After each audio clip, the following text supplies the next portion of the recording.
Hello and welcome to our short spinal exercise workout.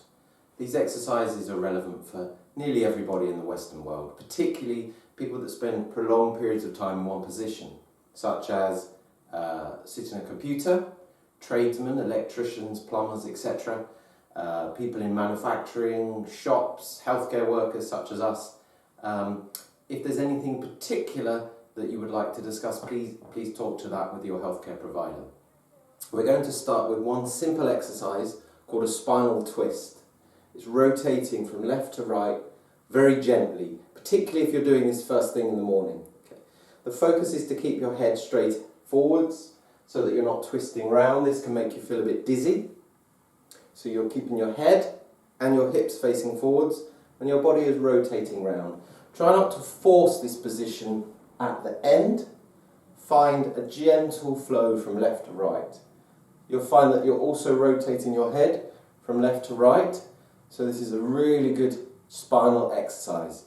And it's been found that the rotation movement is the movement that's deficient in the Western world compared to our ancestors and compared to tribes that still live in a closer form to how our ancestors lived. And it's because they would chop down trees, they would drag things. They were much more manual in how they lived their lives from hand to mouth. And so therefore we have lost this natural movement. This rotation allows the spine to move in a way that's been lost and also allows for the movement of the cerebrospinal fluid, the fluid that bathes your brain and your spinal cord and nourishes those nerves. So it's important that we get that milked up and down through rotator movement. Now I suggest that you do 100 of these a day, 1, 2, 3, but they don't have to necessarily be done all in one go. You can do them in blocks of time. And rather than allocating a set time to do this exercise, I would suggest that you use time that's wasted. For example, you're making a cup of tea, you get back to the kettle and it hasn't quite boiled.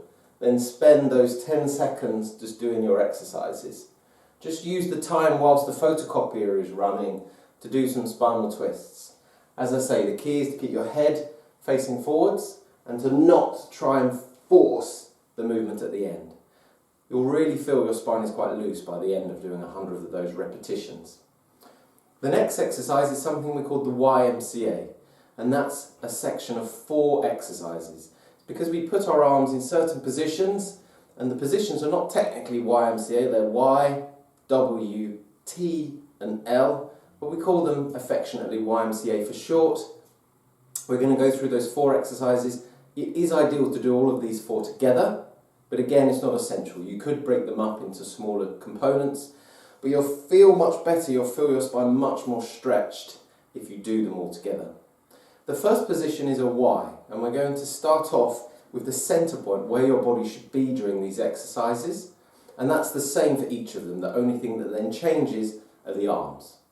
So the first thing is that from the side view, when your arms are in the position, the tendency is to lean backwards, like this, okay?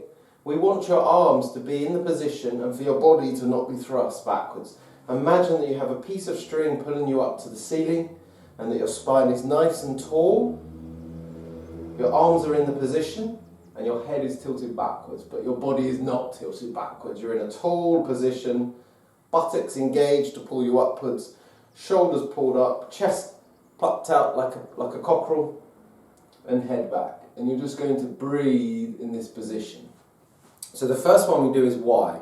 Arms up to the corners, thumbs are always rotated outwards. In most of our life, computers, etc., we spend our time with our shoulders rounded. So all of these exercises are opening up the shoulders. So thumbs rotated backwards to here and here. Then pinch your shoulder blades together as if you have a squash ball here and you're trying to hold the squash ball with your shoulder blades. So you pinch your shoulder blades together. Here and here, pinch your shoulder blades together, contract your buttocks, stand tall and head backwards. And you'll stay in this position for 6 breaths. 6 breaths in and out.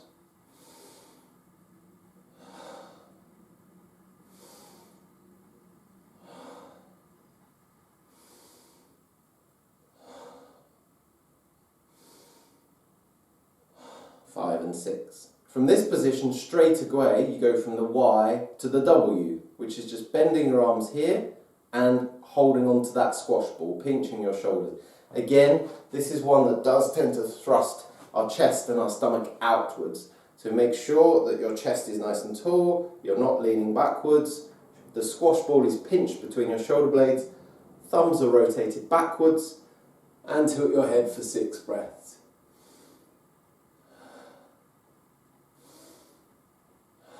After the 6th breath in and out, the next one is T. Arms straight out, thumbs rotated back as far as you can. You're going to start to feel the muscles around here and the shoulder blade burning because they're so used to being rounded, particularly if you have a job that's in one static position. So palms up, thumbs backwards, pinch the squash ball, nice and tall, head back, 6 breaths. And the last one, the one that actually looks the easiest, it's an L and a mirror image L. It actually looks the easiest but is often the hardest. 2 L's, rotating backwards, you'll feel a lot of resistance if your shoulders are tight, and again try not to push your shoulders out, and 6 breaths. Once you're finished there, you've done the 6 breaths, drop your arms down and you will feel the difference in the tension. The muscles will have gone from burning to feeling quite free. You may even feel lightheaded because the release in tension can actually change blood flow to the point where you can actually feel there's less resistance in your muscles, your blood pressure drops a little bit and you can feel calm but maybe lightheaded.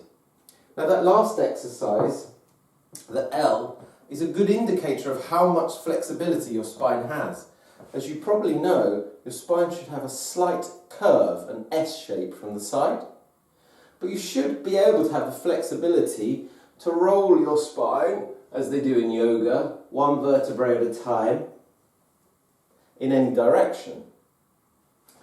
The positions most people have trouble with is because most of us are forward head, because of the use of computers and driving, etc. So a good test is to put your feet against the wall and your head against the wall, and from that position try and pull your stomach muscles in so that your whole spine is flat, so that you can't fit your hand anywhere along this position. Then have your arms by the sides of you like this and rotate them outwards so that they touch the walls, such, and that your body doesn't lean forwards. The tendency is that you may have a straight spine from the side, but as you rotate your arms outwards, it pushes your body away from the wall. So one point of contact with the wall has been lost. If you can engage your stomach muscles and keep that perfectly flat and rotate your arms out without that change, then you've got that elasticity in the spine and the flexibility in the muscles, and that's a really, really good sign. So it's worth doing this test periodically to see how you're doing if the first time you do it, you lift away from the wall. But I will warn you, nearly everybody that works at a desk or spends prolonged periods sitting and driving, etc., will have a lot of trouble with this. I hope you've enjoyed these exercises, and we look forward to helping you in the next series of exercises. Thank you.